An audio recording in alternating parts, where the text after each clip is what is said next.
हरे कृष्णा, राधे राधे। आप सभी को योगिनी एकादशी की ढेरों शुभकामनाएं। आज की वीडियो में हम सभी जानेंगे कि हमें योगिनी एकादशी की पूजा बहुत ही सरल तरह से कैसे करनी है और इसके बाद हमें पारण कब करना है।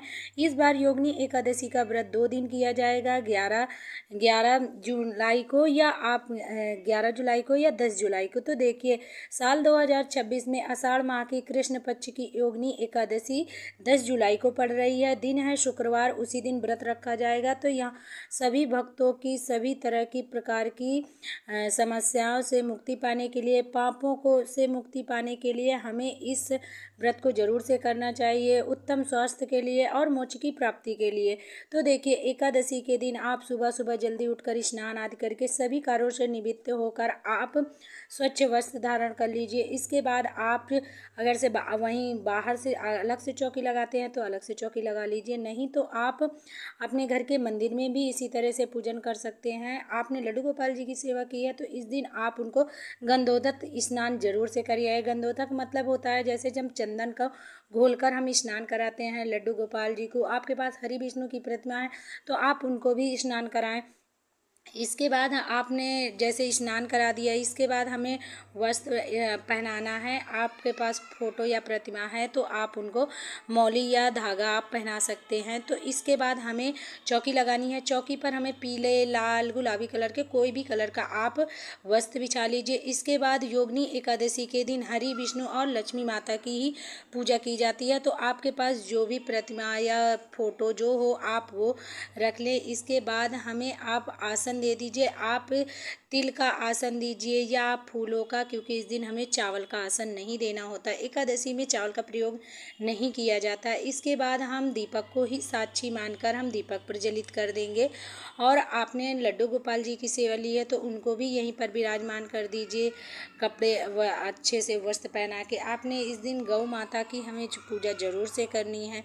और हमें जैसे आपने स्नान का भाव दे दीजिए। इसके बाद हमें वस्त्र स्वरूपी मौली या कलावा आप समर्पण कर दें। और सर्वप्रथम हमें गणेश जी को अर्पण करना है। आपने मंदिर में ही चौकी लगाई है तो गणेश भगवान की कोई आवश्यकता नहीं होती है।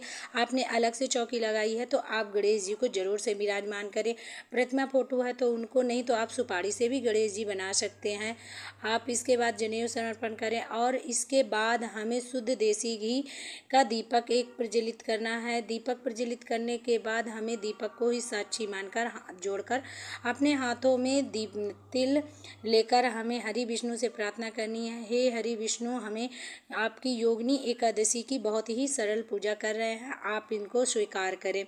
फिर इसके बाद हमें आपने इस दिन अगर से इत्र लाए हैं तो आप इस दिन चंदन का, और हो सके तो आप इस दिन चंदन से टीका जरूर से करें हरि विष्णु लड्डू गोपाल जी को। और तिलक के साथ ही में हमें चंदन से तिलक करना है। इसके बाद हमें उसमें तिल लगाने हैं। आप हल्दी और रोली का भी लगा सकते हैं। सभी को हम तिलक कर देंगे।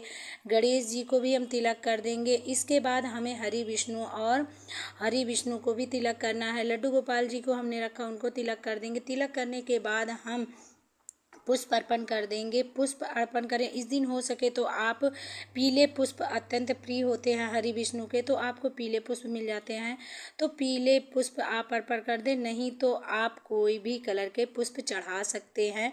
फिर इसके बाद हम पुष्प चढ़ा देंगे। पुष्प चढ़ाने के बाद हम हरि विष्णु को आप इस दिन वस्त्र स्वरूपी मौली जरूर से अर्पण करें, क्योंकि हम कोई भी अगर से हम वस्त्र स्वरूपी अर्पण नहीं कर पाते हैं तो हमें मौली अर्पण करना बहुत ही शुभ माना जाता है। इसके बाद आप दीपक में तिल जरूर से डालें। कहते हैं तिल जैसे चटकते हैं वैसे हमारे पाप भी नष्ट होते हैं, तो हमें दीपक में तिल जरूर से डालना है।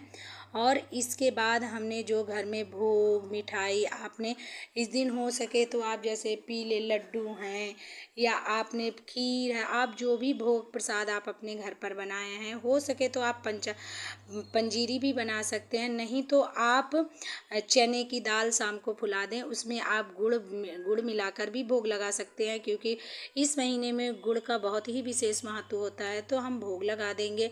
और थोड़ा सा हमें जल जरूर से रखना है, भोग लगा देंगे। भोग में आप तुलसी दल जरूर से डालें, क्योंकि तुलसी दल डालना बहुत ही शुभ माना जाता है।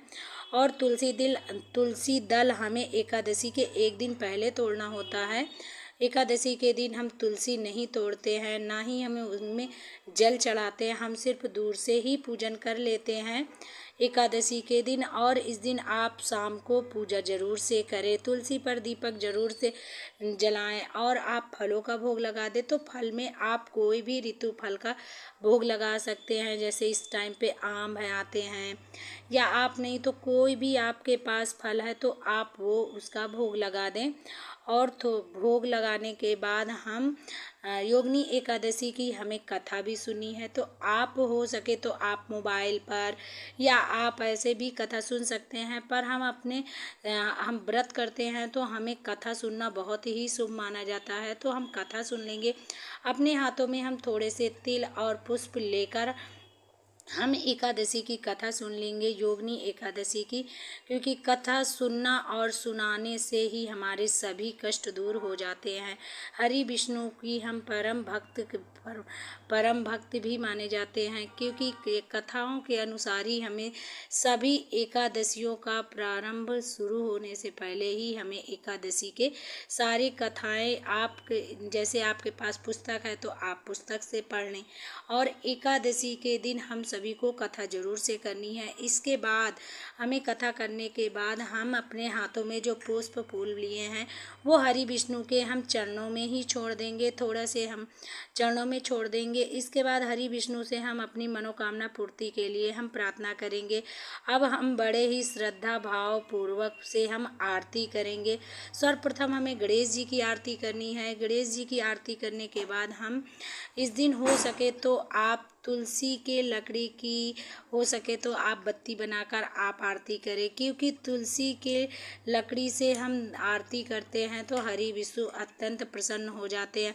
हो सके तो आप जितनी समय कथा सुने उतनी समय भी आप तुलसी की लकड़ी का दीपक जला सकते हैं, क्योंकि तुलसी की लकड़ी बहुत ही श्रेष्ठ मानी जाती है और हरि विष्णु को अत्यंत प्रिय होती है। तो आप हरि विष्णु को इस दिन आरती करें तो आप हाथ जोड़कर जो आरती हमने छोटे से अर्चना गिलास कर लें। में जल इसके रखा बाद था हमें उसको हम आरती थोड़ा सा करने के लेकर अपने ऊपर से सीधे हाथ में लेकर हम अपने ऊपर से इस प्रकार से 2 बार घुमा देंगे और हाथ जोड़कर हम भगवान हरि विष्णु से प्रार्थना करेंगे कि इस प्रकार से हमने योगिनी एकादशी के व्रत हमने जो भी मन्नत से किए हैं वो आप जरूर से पूरे करना। और इसके बाद हमने सूर्य देवता को अर्घ्य देना है, और जो हमने भोग प्रसाद समर्पण किया है उसको आप अपने परिवारजनों में सभी सदस्यों में बांट सकते हैं, स्वयं भी आप खा सकते हैं पारण के बाद। और पारण हमेशा आप पारण सुबह के समय करें। आप सुबह के समय जिस समय पारण करेंगे हम उसका आपको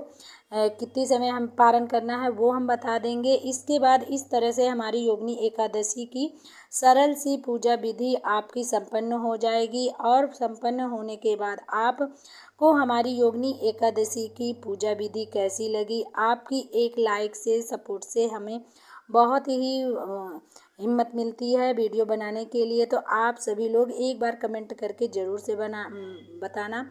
और ओम नमो भगवते वासुदेवाय का आप ज़रूर से जाप करें। एकादशी के दिन पूजन करना बहुत ही शुभ माना जाता है।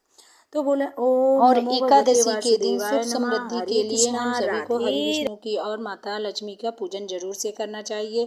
और एकादशी के दिन आप कोई उपाय भी कर सकते हैं, जैसे तुलसी के लकड़ी का हम दीपक जला के हरि विष्णु का हम पूजन करें तो लक्ष्मी माता और विष्णु भगवान अत्यंत प्रसन्न होते हैं। आप लक्ष्मी माता को प्रसन्न करने के लिए आप इस दिन जरूर